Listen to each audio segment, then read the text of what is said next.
Welcome everybody to tonight's program on composting. As you may know, this is International Compost Awareness Week, also known as ICOP. It's celebrated nationwide and in other countries every year during the first full week of May. The goal of ICOP is to work together to raise public awareness on why we should all be composting our organics and using compost to create a cleaner soil.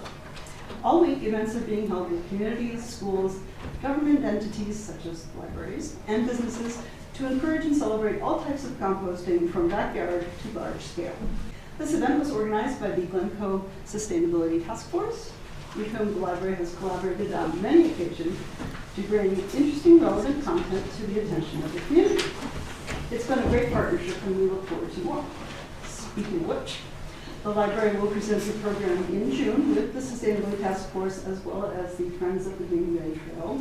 This one will be about bicycling in the North Shore and will be presented by Doug Hoffman, who's the president of the Evanston Bicycle Club. Doug will discuss routes, meetups, getting started, equipment, and more. The bicycling program will be on Thursday, June 13th at 7 p.m. And now I will hand the reins over to Linda Lynn of the STF. Hi, welcome. There we go. Okay, Sustainability Task Force. If you are not familiar with the Glencoe Sustainability Task Force, we are an official commission of the Village of Glencoe. We are a group of volunteers that advise the village on things that the village can do to be greener, and we work very hard in partnership with all of the agencies in Glencoe, including the village and the library, to provide programs such as this to promote education and green practices in our residents. You can see up here, we are broken into a number of working groups. These are groups that are consisted of both volunteers that are on the Sustainability Task Force and also volunteers that are more interested in one of these specific topics. So if you're interested in any of these areas, we are always welcoming volunteers to come join us, even if it's for just one occasion or to join us on a regular basis. And if you're a member, you can even have a t-shirt. That's right. In terms of initiatives, we have, these are a few things that we've been working on for the last few years. So this weekend's coming Donate and Recycle Day. You'll see a lot of our volunteers there. We've worked with the school district on things like no idling and the active transportation plan. In the fall, you'll see Leave the Leaves, tonight's composting. We've got a carbon group that works on things like community solar, and we also partner quite frequently with Friends of Green Bay Trail. Okay, tonight's program, all about composting. Before we get started, I want to just play a very brief video for you that talks about why composting is important, and then we will dive in with our panelists.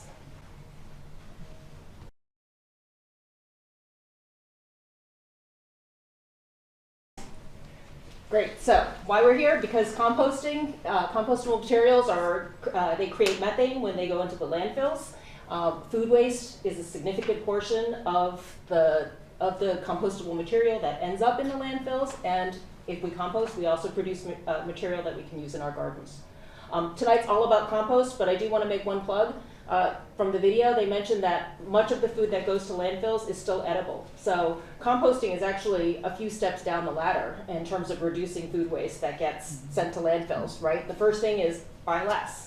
And if you buy it, eat it. And if you can't eat it, donate it. And then what's left over is what you really want to be composting. And that's what our terrific panel here tonight is going to be able to talk about. So the reason the panelists were selected, there are actually 4 different ways to compost in Glencoe now. We have a free drop-off station in downtown Glencoe. We have 2 home pickup options starting in May. And then we have the ability to do it yourself at home. If I could take a quick show of hands, how many people are already composting at home in their home gardens? 1, 2, 3, 4, 5, 6. Okay. And then how many are using some sort of drop-off curbside collection program? Take me off. I'm on that. You're on there. Okay. Oops, hang on a second. Let me do that again. Okay. So if you're doing a curbside 1, 2, 3, 1, 2, 3, or home collection, either the drop-off or you're getting somebody's coming to your house to collect it. 1, 2, 3. 1, 2, 3, 4, 5, 6, 7, 8, 9, 10, 11, 12. Okay, great. So we do have some new composters. Great. Glad you're here. Okay, in terms of our panelists, let me make quick introductions. Myself, I'm Linda. I am a library trustee and I'm a member of the Sustainability Task Force, and I currently use the existing Lakeshore Recycling drop-off bins in Glencoe and the curbside composting program. We have Suzanne Streesener. Did I say that right? Yes. Yes. Okay. She uses Waste Not's curbside container swap program. Fred Miller, who both composts at home and has been leading the program at Glencoe Community Garden. We have Christine, and I'm gonna butcher this one. No, don't do it. It's all good. You're on. Sikowski. There Did I it is. get it? Yes. Yeah, Who good is job. with Honey Butter Fried Chicken. And if you're not familiar with Honey Butter, we love having them in town, and they actually compost all of their disposables. And so that's a different way of thinking about composting that we are very happy to have in Glencoe. And Tommy Vaughn is a business operations advisor for Waste Not Compost. Waste Not is a commercial company that provides curbside composting services, and Glencoe has literally just signed an agreement with Waste Not to help provide services in town. So we'll be talking about our individual setups and the pros and cons of the different systems, and then opening it up to Q&A. Anything is fair game, and hopefully somebody will have an answer. Okay, so I'm going to talk a little bit about what I do. So the reason I started composting is before I moved to Glencoe in 2012, I lived in England, in rural England. My town had 5,000 people, and it was the biggest town within about a 10-mile radius. So it was really quite rural. And about 3 years before I moved to Glencoe, they went to mandatory curbside composting. So if I had come to Glencoe and not found my way onto the library, composting was going to be my pet issue. So I've been composting since probably about 2009 as a result of that. And my system is I have a countertop container, so one of the ones on the right. I fill that up maybe every day or two and then dump it in the big green bin, and I leave the bin at the end of my driveway. And I do that during the curbside season, which is April 1st to December 15th. And then the rest of the year I drive it into downtown Glencoe and I dump it in the village bins. So this is the system that I use. That's a program that can be subscribed to. So if you already bag your own green waste, like your yard clippings, it's actually free. And if you don't do that, you can buy stickers like this for about $2-3 per bucket, and stick it on your bucket, and they come and take it away, and that's it. So this is my system. Next, Waste Not container swap. Suzanne, I'll let you talk a little bit about what you do. So I've been composting with Waste Not, I think, for 3 years. We started shortly after moving up here. And are my pictures up? Yes, your pictures are up, sorry. So if you look at the top left, that's what I keep in my sink. And we just throw our food scraps in there. And I empty it pretty frequently. And if you look at the second picture at the bottom with the green bin, that's the bin. It's, it has an airtight seal, so I keep that in my garage, and you'll notice it's right by the door, so I don't even go outside. And I fill that up throughout the week, and then I put it at the curb on Monday nights, and they pick it up on Tuesdays. And what I like about it, I like a lot of things about it, but what is really nice is they swap out a clean one. So you never have to clean your bin. It's just always a fresh one on Tuesdays. Then I bring it back into the garage and I start all over again. Great. Okay, next.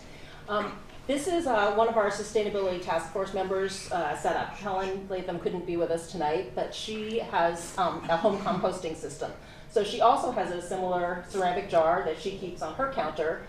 She only does things like fruits and veggies. So one of the differences that you'll find between the pickup systems that are commercially composted and home composting is that the things that you want to put into your own garden in your backyard are more limited than what you can haul away to a commercial site.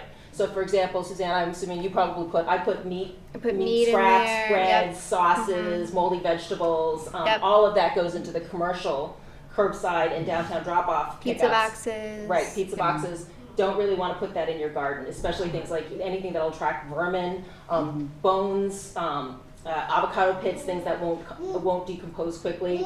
Those really can't go into your home garden, but they can go into the commercial. So there's actually you could actually do both, right? If you did home composting and created the compost for your own garden, you might still participate in a curbside program or drop off meat scraps or something like that in one of the other bins. She uses a 3-bin system, so she actually has separated the fresh scraps from the the compost that's been sitting and has been percolating for a bit longer. And I believe, Tina, you can tell me if that's, Helen provided the samples that are up here. She did. Yeah, so we have, these are from Helen's compost bins. Both the fresh material plus the compost that's been sitting and ripening for a while. So if anybody's curious as to what it actually does smell like or look like after a while, we have some samples up here that you can take a look at. Okay. Fred, now I can actually, now that my thing is working, I can turn this so you guys can see it. So I started at the Glencoe Community Garden, and they had something very similar, those 3 bins, or 3 bins that they had. And I showed up just not knowing anything about composting, and got in a little over my head. I was collecting from all sorts of places, thousands, hundreds of whatever pounds of scraps and things. There's a basic difference. So there's hot composting and cold composting. Hot composting is very labor intensive. A lot of chopping, a lot of turning. The idea is you get a lot of heat going in that pile, and that gets rid of all the toxins and the seeds from weeds and other things. But it's a lot of work. Now, if you want to work out and you're very appealing to the opposite sex, I would suggest that that's a very good way to go about it. What I do at home are different versions of cold composting. So that's basically, so the hot composting, that's intimidating to many people. They talk a lot about the ratio of browns to greens and how often you have to turn it and how wet it is. And this is like none of that. You just throw it in and it kind of looks right, it doesn't look right. Mainly just so that I don't throw the stuff out. So it would be the same thing. It's basically just vegetable matter or stuff from your garden. But it won't kill the seeds. So when you redistribute that in your garden, you're going to get rogue plants all over the place, which is also kind of surprising. So what this is it's a tumbler. So what I do is I have the landscape people in the fall. They just run the lawnmower over the leaves, and they get this really fine dust, tons of this stuff. And I just save it over the winter and everything. And the thing on the left is this bin. It's like a barrel that you can turn. And so I just make sure it sort of looks right. You know, it's sort of not wet, it's not too dry. It's sort of, you get a sense for what it's supposed to look like. And every now and then go and throw something in and throw some leaves in, and when I feel like it, I turn it around. It's not, if you're really, really into composting, you're very careful about the pH and whether or not it's finished, because if it's not finished and you mix it in with seeds and everything, the pH is going wild. This, if you just kind of throw it on the top of your garden, it doesn't really, this is like nature, doesn't measure things, you know. So it'll just naturally decompose. So it's kind of a lazy person's way of going about composting. So this is what I did at home, and I think the next slide. The other thing I did was in the basement I had worm composting, which is essentially you buy something like this. It's these trays, and in the tray you would put like shredded newspaper, and then your food scraps and the worms. And the worms will eat it, and they do poop out like the goats do. They poo out this magical stuff, and when they're done eating, they just move up. So you just keep adding, and you get these trays full of this great worm compost. It doesn't smell. The worms don't escape and climb into your brain at night or anything like that. So I did that for a number of years, and it was pretty easy to do, and also something you could do year round. So that's what I do. Great. Honey butter. Hi, everyone. So we just opened our restaurant. It's our second honey butter fried chicken. We have one in the city in Avondale that's been open for 10 and a half years. We just opened in Glencoe in January. And we have always composted. So we've been composting for 10 and a half years now in the restaurant. Restaurants are notoriously very wasteful places. We have a ton of trash, and an effort to be sustainable and good community members to our local communities, but also our earth. We are just committed to making sure that we compost and recycle as much as possible. And so we've always partnered with a local company to process our compost, because it's not just the food scraps, so we compost our packaging as well, our to-go packaging. And although in the restaurant, one of our commitments, sustainability, has changed in the last 2 years about actually minimizing the amount of packaging we use. Because we're a casual counter service restaurant, like a lot of our food that we serve in-house is actually served in like compostable cups. But we've been recommitting to sort of like changing up to like actual dishware and washing it, as opposed to putting in the compost. But the packaging that we do have is, I think like 97% of it is compostable. And so we, like our cups, our straw wrappers, napkins, plates, is all composted along with all of our food scraps. And we also have chicken. So we are able to, that, coffee grounds, coffee filters, like as much as possible we put in the compost. And we have like huge bins out back, like huge like 5 or 6 of them, and they come pick up every week. So we go through a lot of compost. But trust, when you come to Honey Butter, we're composting your scraps and your packaging. And I'll put it up as much as we can. Yeah, I was there at the store, and the hospitality manager nicely gave me a tour of what they do, and he showed me that they have 2 bins on the far left. So the trash bin, and the blue one is the compost bin. So everything in the bin, you can see a combination of, I think it's a plate, and the food scraps and napkins is in there. Yeah. And then all of the packaging that you see there is compostable. Yeah. And then this row of bins that Christine just mentioned, that's the row of compost bins that they have in the back. So where at a typical restaurant you would see a big row of trash cans, they have a big row of composting. And we use bins. compostable trash bags to keep things sanitary and clean. And they like they said, they have the fresh buckets. We were talking about that. Oh, you were saying that. Sorry, Right. Somebody was saying. Yep. We get a fresh bucket. We get fresh cans, so it never smells. Like it's always clean, and the compostable bags work really nicely for us. And they're more expensive than trash bags, but What do you use then? Who do you we use Waste Not. Oh, you use Waste Not? In Glencoe we do. In the city we use Urban Canopy.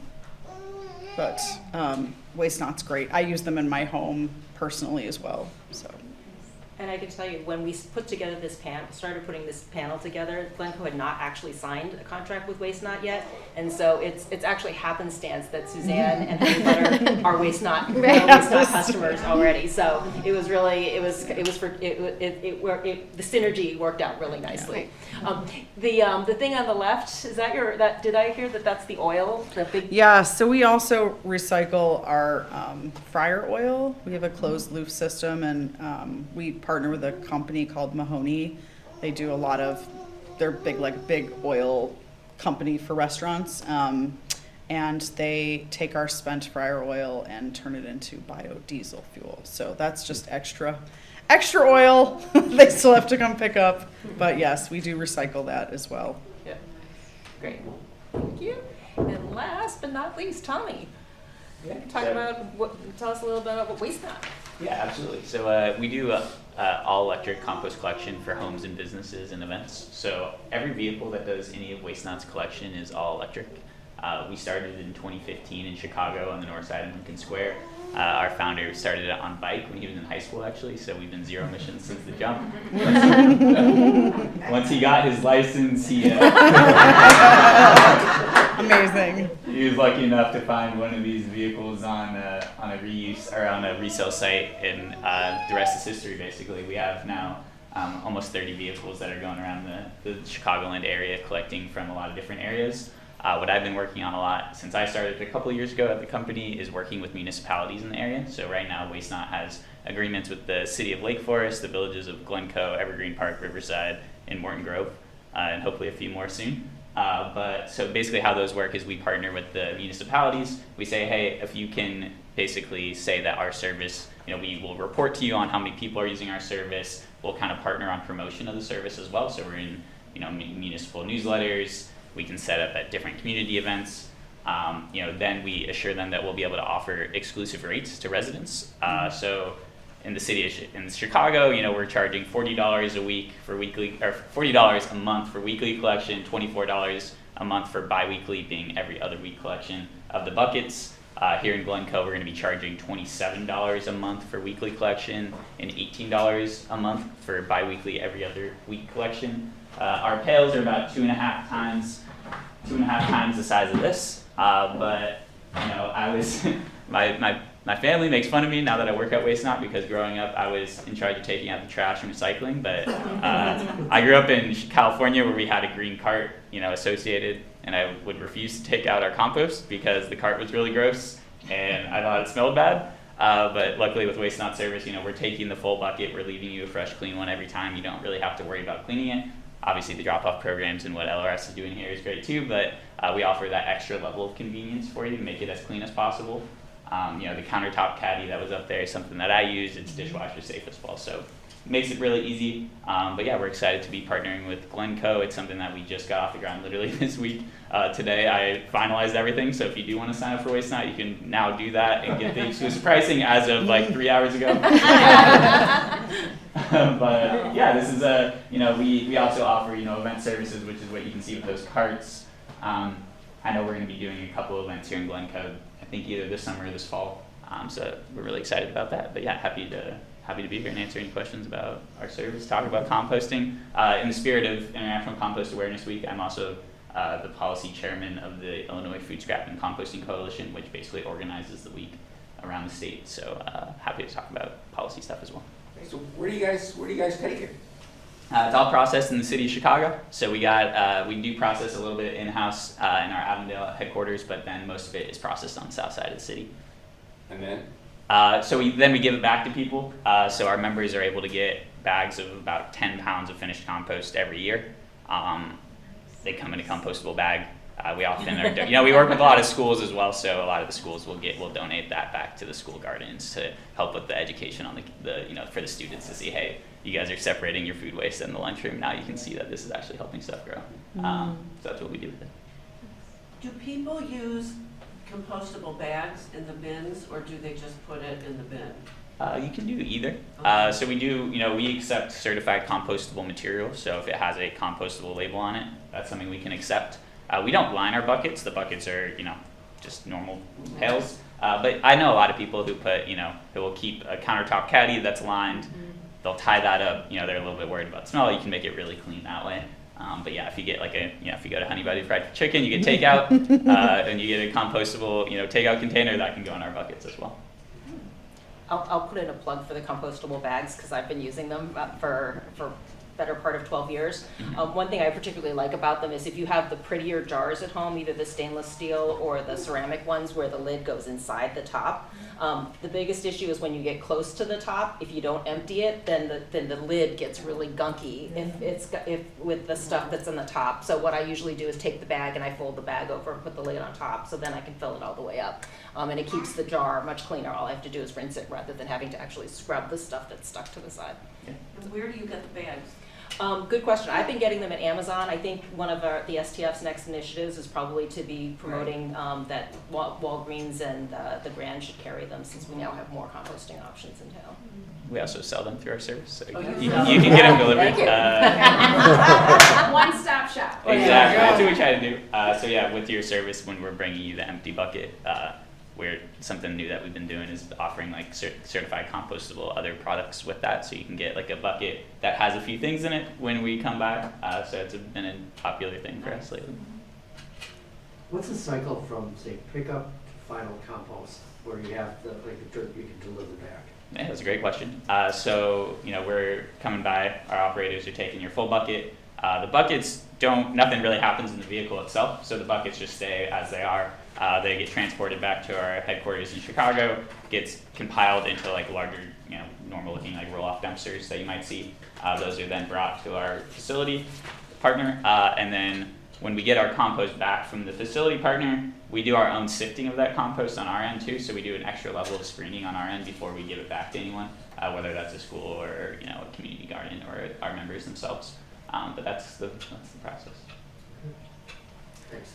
A specific question about the mechanics of composting at home. We have a big bin, a black plastic bin, that we've been putting just organic stuff in for a long time, until we had a little hiatus when the ants invaded and we kind of cleaned things out. Anyway, so we're doing that again, and I get compost from the bottom. But the compost I get, it still has a lot of the stems from flowers and eggshells and avocado, not pits, but the skins. So it's still really not terribly composted. My question is, would a compost starter bag work, and would worms work to facilitate the compost, or am I just doing it all wrong? Let's say the last. Well, yeah, you're going to have that stuff. So unless you're really turning it and chopping things, again, it's sort of more on the hot composting side, you'll have a lot of, and eggshells really don't, in my opinion, they don't compost, they're just added to the garden, and they leach out calcium and other things that are good. They're not going to like decay in the same way. This is just so there's two things. One is, so what? I mean, so you got some stuff in your garden, you know, it'll eventually break down. You know, it won't look like store-bought compost, but it doesn't mean that it's not okay. Again, if you're spreading it on the top, even if it's not like really done and finished, it'll just kind of finish on the top, and it's not going to hurt anything. If you were planting into it like young plants and things, that might be a different story. There are things you can do.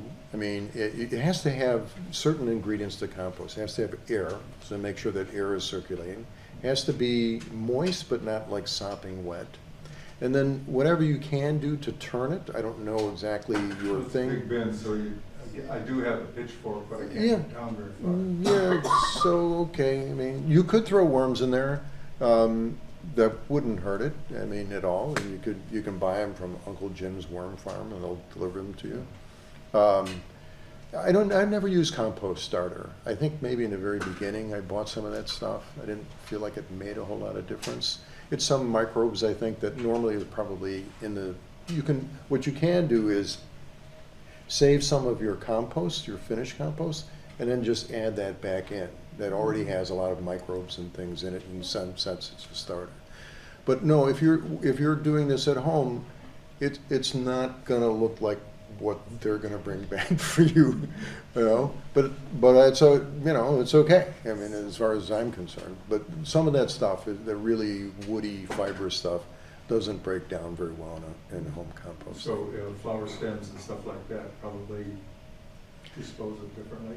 Well, or you could, if you had Yes. You know, I could go on and on. You can get a wood chipper and put it there, and I did all that stuff. Yeah, I have heard Yeah. that chopping it up. Yes, Taking more big pieces Yeah, and think chopping of- it up is smaller if you have the appetite for that. Yeah, helps. think of composting as like when you eat something. It's just another form of digestion. So if you eat a big thing, it's going to take a long time to digest it. If you chop it up, and it'll go better. But that's more. How much work do you want to do? Is really the question. So. Yeah. Right, and you can always use the free bins downtown for that. Exactly. And I forgot to kind of answer the full question of what happens to the compost on our end. So when we're processing it on an industrial level, we're doing hot composting, and the piles themselves are much taller than the roof here. They're getting turned by a larger machine, so there's a lot more heat that gets generated, which is why we can accept things like meat, bones, solid dairy products and stuff. So the hot composting, hard to do in your backyard, much easier to do on the industrial level when you have more space, create much larger piles that generate much more heat. One thing to add to that is, like Fred was implying, the whole wood chipper thing. Before, when I composted at home in my own garden, before I put anything in, even if it was an apple core, I cut the core in 3 pieces. So the smaller you start off with, and when you take those dead flowers out, break them up. Just cut them in pieces as you put it into your countertop bin. And then when you go and put it into your compost bin, they're already decaying. Yeah, all right. Good suggestions, thank you. I have a question about smells. So it looked like some of the countertop and garage bucket systems, they looked airtight to me. In which case, don't we have anaerobic processes going on, and doesn't that mean smells? Am I missing some step here? So my countertop one is not airtight. It has holes on the top. Okay. Once it gets into the waste dump bin, it is airtight. So I'll let you So answer that your question. bin Mhm. that we would put our stuff into, Mhm. that's airtight. So it's, so on the first of the month, I start putting my stuff in, and say I do it bi-weekly on the 15th, Mhm. isn't that gross? It depends on what you're putting in it, but you know, then nothing's staying in the bucket long enough to create any issues on the composting processing side. We did at some point do a monthly collection of buckets, and that didn't created not a great experience for people. What I like is that usually my text reminder that I have service the next day is usually a good reminder to clean out my fridge, so stuff's not sitting in my bucket a lot of the time. Some people will freeze their scraps. Is a great way of preventing smell as well. I can't say that if you don't put, if you put, fish scraps in here on the first day of your service and you wait 14 days, it's gonna smell pretty ripe on the 14th day. But there's definitely strategies. I think coffee grounds are a big thing too. But that top is pretty airtight. Is very airtight. So it might smell when I open it up to dump it in, but I seal it so my garage doesn't So smell. you don't walk into your garage the No, second- you Yes. can't smell it. And honestly, I mean, we don't keep our regular garbage can in our garage, but I know some people do. That doesn't smell anymore because there's no food in it. Yeah. Right. So and you're not attracting pests outside because there's no food in my waste. So And you really do want that outside bin to be airtight because it does sit at the curb until it gets picked up. Right. So you don't want you vermin or wouldn't want to put raccoons it or out whatever. overnight Exactly. if it wasn't airtight. Yeah, and, Right. and the two bins that I showed, both the stainless and the plastic ones, they also have a vented top, and you can buy cheap charcoal filters on Amazon to put over that so that it vents. But I don't even do the. Yeah, you just leave it's it. still fine. I mean, I empty it enough. With ants? I I've don't never have any seen- problems with I've ants. never seen an ant. Yeah. No, in this. Yeah. In this. But then, Is yours is outside though, right? Is that? Did you have an inside or well, outside? we had the stainless steel Mhm. container. Yep. But then the invasion we had was all over the house. It just seemed to be more concentrated. Mm. Is there anything you don't compose, like do you do meat bones, fish? I do all food. Coffee? Well, I use an espresso machine, Oh. so I recycle that in a different way. I mail it back. Okay. I do all food. That's what we started out with. I do no liquids, so no like drinks or anything like that. And then when we got a little bit more confident, we started putting in, pizza boxes. I would put it on top of the bin, and they'll take that. And if it's dirty, bags from fast food or something like that, that would go in there. Some napkins, and we don't use a lot of paper towels, but when we do, they can go in there too. And actually, that's kind of like the super. I see your question. That is super virtuous thing is that they always tell you can't recycle your greasy pizza boxes. Right. Well, you can compost the compost greasy pizza them. box first, and then not only can you do that, if you put some like ripped craft paper bags that you can't reuse, or the pizza box at the bottom of the compost pail, it soaks up all of the liquid that comes down from your food, and it Right. makes the bucket much easier to clean at the end as well. So it's kind of a win-win-win. You get rid of it in a green way, and you make the composting easier. Right. Yep. And Yeah, what I've heard is the big leaf that we used to bag for the fall actually is what causes the methane gas. So is any collection like LRS just taking the leaves and are they breaking it down? And in Evanston, LRS takes all your scraps with your lawn service. yeah, they do here as well. So for if you are an LRS yard waste subscriber in Glencoe, and you put your bags of grass clippings, for example, at the end of your driveway, you can also put any bin at the end of your driveway as well, and they will take the food scraps as well. But who is breaking down the leaf? So whether we put it out for garbage, or the other thing is everybody wants a pristine lawn, so they don't want to mow it on their lawn. Are people like mowing on a tarp and then moving the tarp with the leaf broken down into composting? Like how are people? I think if it's, I guess, I'll answer what I know, and then I can let other people answer as well. If you bag your clippings and put them in a big like Home Depot craft paper bag at the curb and Lakeshore Recycling takes it away as part of their yard waste service, they do compost it. So I asked them this question this week, and someone might ask that. So they said that if their yard waste and food scrap collection goes to 3 different things. Most of it goes to composting. So they have a variety of different commercial composters in Illinois, and it gets sent to their facility, and the leaves and the food scraps get broken down in a hot composting facility similar to what Waste Not uses. They said they also use, they have some that goes to anaerobic digesting and some that goes to animal feed. And I actually don't know the details of how they sort what goes where. So as long as we bag, Yep. we're confident that they're gonna fix it on whatever they do. Yes. If you do the fall leaf pickup program, that goes someplace else. When they come along with the giant vacuum machine and they suck up the leaves from your curb, I think that stays within Glencoe. Botanic Goes, Gardens. thank you. It goes to Yeah. Botanic Gardens, yeah. So that is also composted, and that's about as green as you can get, other than leaving it on your lawn, because it's not even leaving Glencoe. Lori, you want to add to that? No, I was just Okay. gonna add about the Botanic Thank you. Gardens. Yep. What else? I was gonna suggest if you use, as I do, a 35-gallon garbage can that I had to buy because our agreement with LSR, they do not supply us a compost to go down to the end of your driveway. They do in Highland Park, they do, it sounds like, in Evanston, but for Glencoe, we didn't cut that in our agreement. My suggestion is, and what I go through every year, is buy some bungee cords.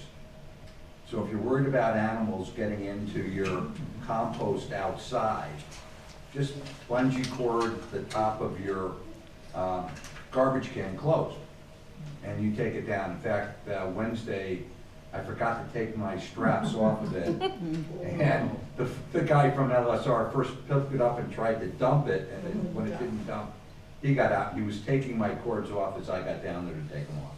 But that's another way you keep your stuff from animals getting into it. Just buy some bungee cords. So I have a question about businesses. So we would love for more businesses in Glencoe to participate. Do you have any recommendations on how to motivate them to do so? Well, it's hard. I mean, I haven't really had a lot of access to them, so I'm happy to talk to other businesses about it. I mean, it is an added cost. We do pay for it. I think having some city incentives would be really helpful, I think, for businesses, similar to the residential program. If enough businesses were to sign up, maybe we could get reduced rates together, which would be awesome for all of us. Like, we'd all lift each other up out of that. But I have found that it sort of cuts, like, while we've added the compost expense, it sort of cuts down on other expenses. Like, we don't have as much trash. Like, I know at home, like, I only have like 1 bag of trash every 2 weeks. We use less trash bags. We have less dumpster pickups. Our recycling gets picked up a ton. So I I haven't run the numbers on it, but like, I think it sort of helps in offset it by creating less waste and cost in other places, but it is an expense. Do you pay for landfill trash pickup by quantity? Yeah, we pay by day. So like, we have a dumpster, and we use LSR too. I think that's what everybody has to use. So we have a dumpster, and they pick up, I think, 3 times a week. Yeah, I hope that, I'm sure you probably have more to say about this too. I would say cost is kind of like the number one thing. Yeah. I think most businesses would compost without a cost concern. Yeah. At least on like the West Coast, where commercial composting is more popular, trash is way more expensive. So there's more of an incentive to lower your dumpster pickups because it's not as affordable as it is out here. So. But I do think, Yeah. would it be fair to say that if more people did it, they're probably there's like power in like number buying. Oh, yeah. So I think that if we could all get together and make a sort of a decision that we wanted to do it, it would probably be a lot easier for all of us For sure. financially. Kind of like the resident rate just went down. Yeah, sure. For sure. Sure. Yeah. The waste game is a lot of density. So if we have more carts near each other, it's more affordable for us to do it. It's cheaper for us. We pass along that to the people we work with. Especially at the restaurants, like, we generate so much waste. Restaurants are incredibly wasteful places. We just like water, electricity, gas. So anything that we can do together to reduce that, like for us, like we're happy to do the expense because of the environmental gain. Like it just, I can't sleep at night. Personally, I like try not to make anybody feel bad, but like I can't, like we are a big restaurant. Like I can see it, like how much trash is generated and recycling, and it's like anything that we can do to reduce that is like makes me feel better about being a business owner and helps me sleep at night. And like, so there's that factor, but I don't know if that doesn't really help with a lot of costs. Yeah. I guess. One thing that we do that I really like is that we weigh every single receptacle that we service, so we report back, so you can log in and see how many pounds of waste you've composted, and then we translate that into other equivalencies. So it's about 1 pound of compostable waste is equivalent to not driving 1 mile. Yeah. So if you think about it that way, we try to put it in context. I know honey butter fried, I should have checked your numbers before, but I'm sure it's like tens of thousands of pounds. We got good numbers. Yeah, you got good numbers. We got good numbers. Yeah, I think Susan's like at like 1,300 pounds of waste over like 3 or 4 years, or two or 3 years. So, that's something that we do to also instill some trust on the consumer end. I would also go back to one of the original comments, which is in many restaurants, what's being composted could be eaten. And in my manic phase, when I was going to not just restaurants, but grocery stores, anything that's bruised, that doesn't look saleable, goes in the garbage. And an additional service is picking it up and bringing it to places where people can eat it. In California, we had what was called third-party notification, and this would be your electric bill, your gas bill. You could pay in the bill 50 cents a month, and a bill would be sent. It's basically to a family member to keep an eye on the property and your family member.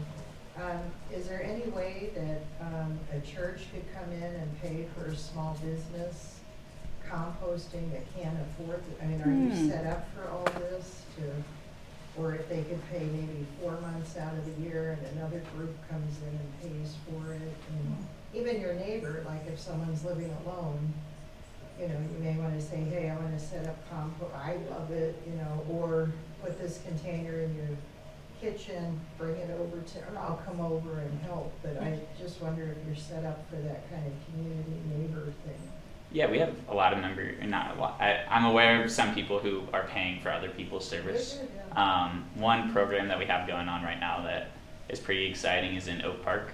We're working with it's a nonprofit group called Takeout 25 that came out of COVID. They were like the whole genesis of the group was like encouraging people to buy, order takeout from local restaurants during COVID. After COVID, they kind of transitioned to be, they're trying to develop like a green dining district in Oak Park. And in part of that, they partnered with Waste Not. They're offering $500 to any business that starts with our service so that they can use that money to kind of get started with it. So there's definitely some innovative ways of getting around the cost aspect. We've done a couple pilot programs in Chicago too, where the special service areas, like the business districts of those areas, are offsetting costs for certain businesses that are interested in composting. So there's definitely ways of doing that, I think. Like city incentives, essentially. Yeah. Right? Yeah. Question, Fred? Yeah, I'm in totally the opposite direction here. Single person household with a dog. Me too. Just getting into Me too. thinking about doing this because I just retired. And so I'm thinking cold composting, getting a tumbler, and I put this outside in my yard somewhere to the side, and I hope my dog doesn't go nuts over this or what? I don't know your dog. Well, you're just putting vegetable stuff in there. Right. Or garden waste, so probably not things your dog is likely to eat. You do need browns, so you would need chopped up leaves or something else. Okay. But and it's not going to compost in the winter. It's just going to be stored there and get all frozen. Okay. But no, we haven't had any problem with pests or anything like that.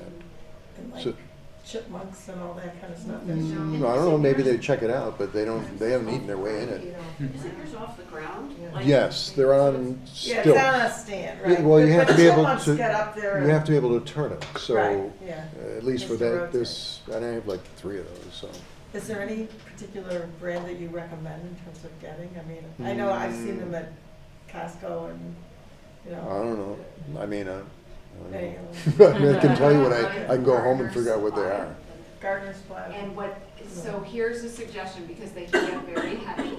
If you get a single tumbler, it's very difficult to move it around. Mhm. So then I got a 2-part tumbler, and this can be for your square bin as well. What you do is you take the stuff that isn't totally composted yet, the stuff that's in process, put it into the second bin, and then leave the good stuff. So you kind of, You sift it out you yourself. sift it out yourself. Okay. So like But a it's two-part. easier and quicker to compost. But my compost took a good 9 months, a cold compost. Okay. 9 months. Yeah, like over the winter. By the Yeah. next It was good. summer, then I was able. I still added to it, but I was able to use it in my garden the next summer.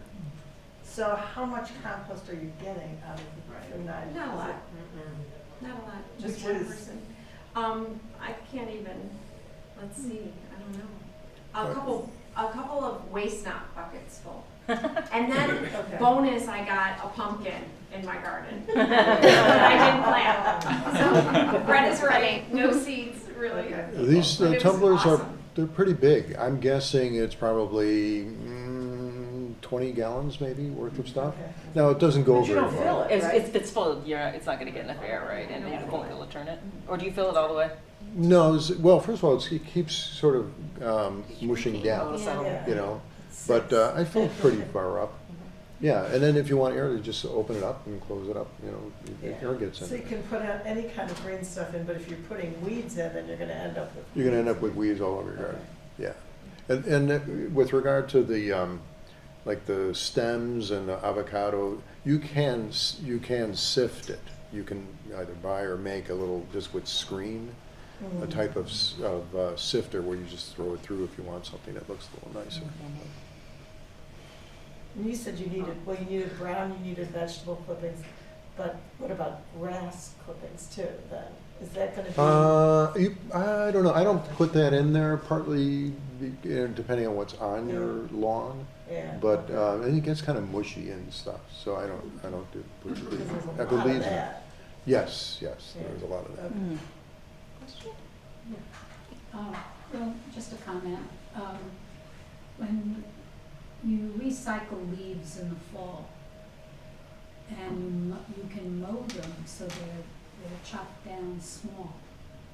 And if you do that with the grass at that point, you're generally not fertilizing grass in the fall.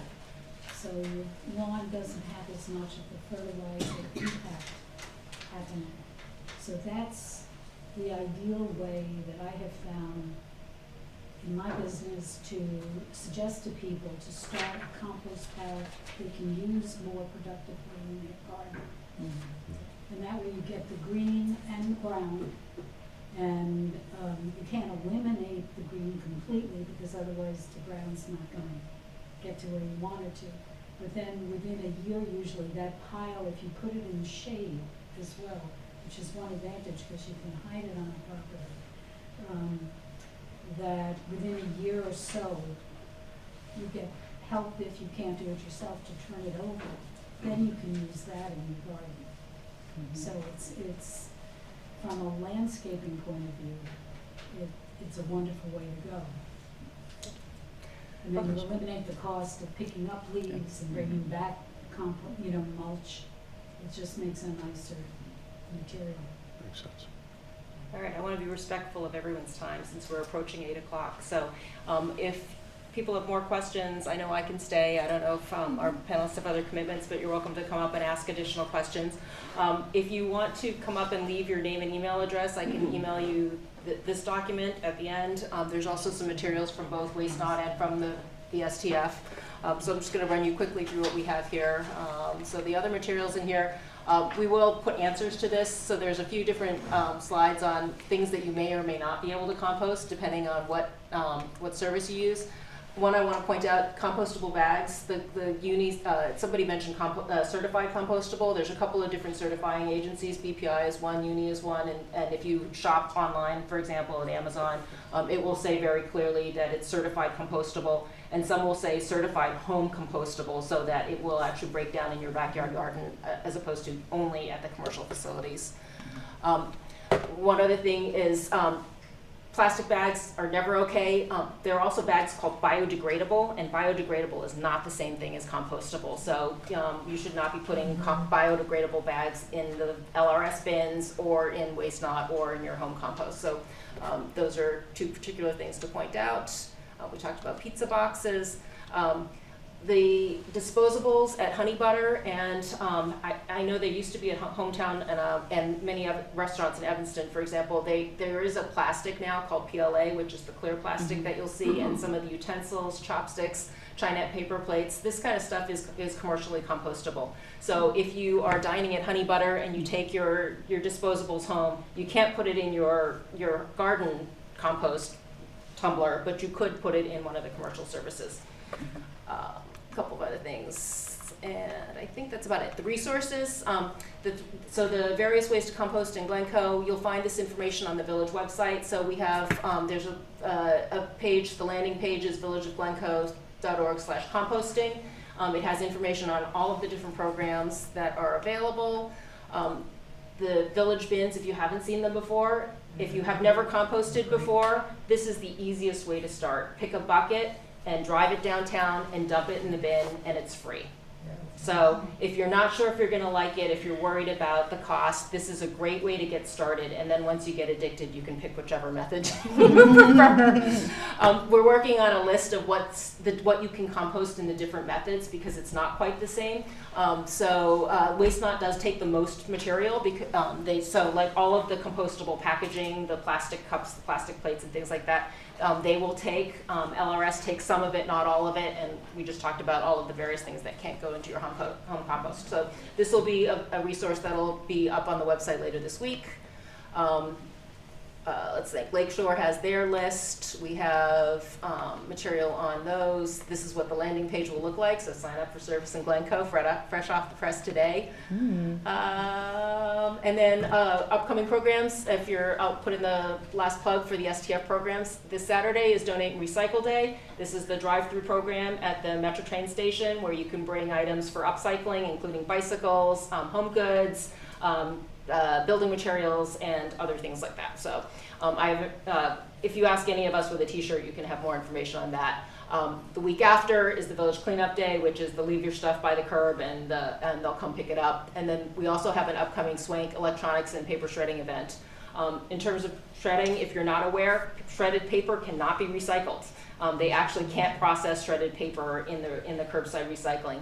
But if you do a commercial event like this, they can actually bale it and it gets recycled, and it's secure. So not only is it a convenient way to get rid of the sensitive information in your house, it also takes something that is not recyclable and makes it recyclable.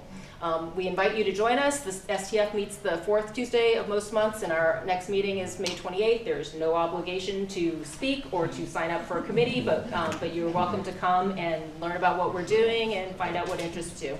Anything else? Swank also often does home composter giveaways and stuff. So thank you all for coming. Please take advantage of our great panelists, and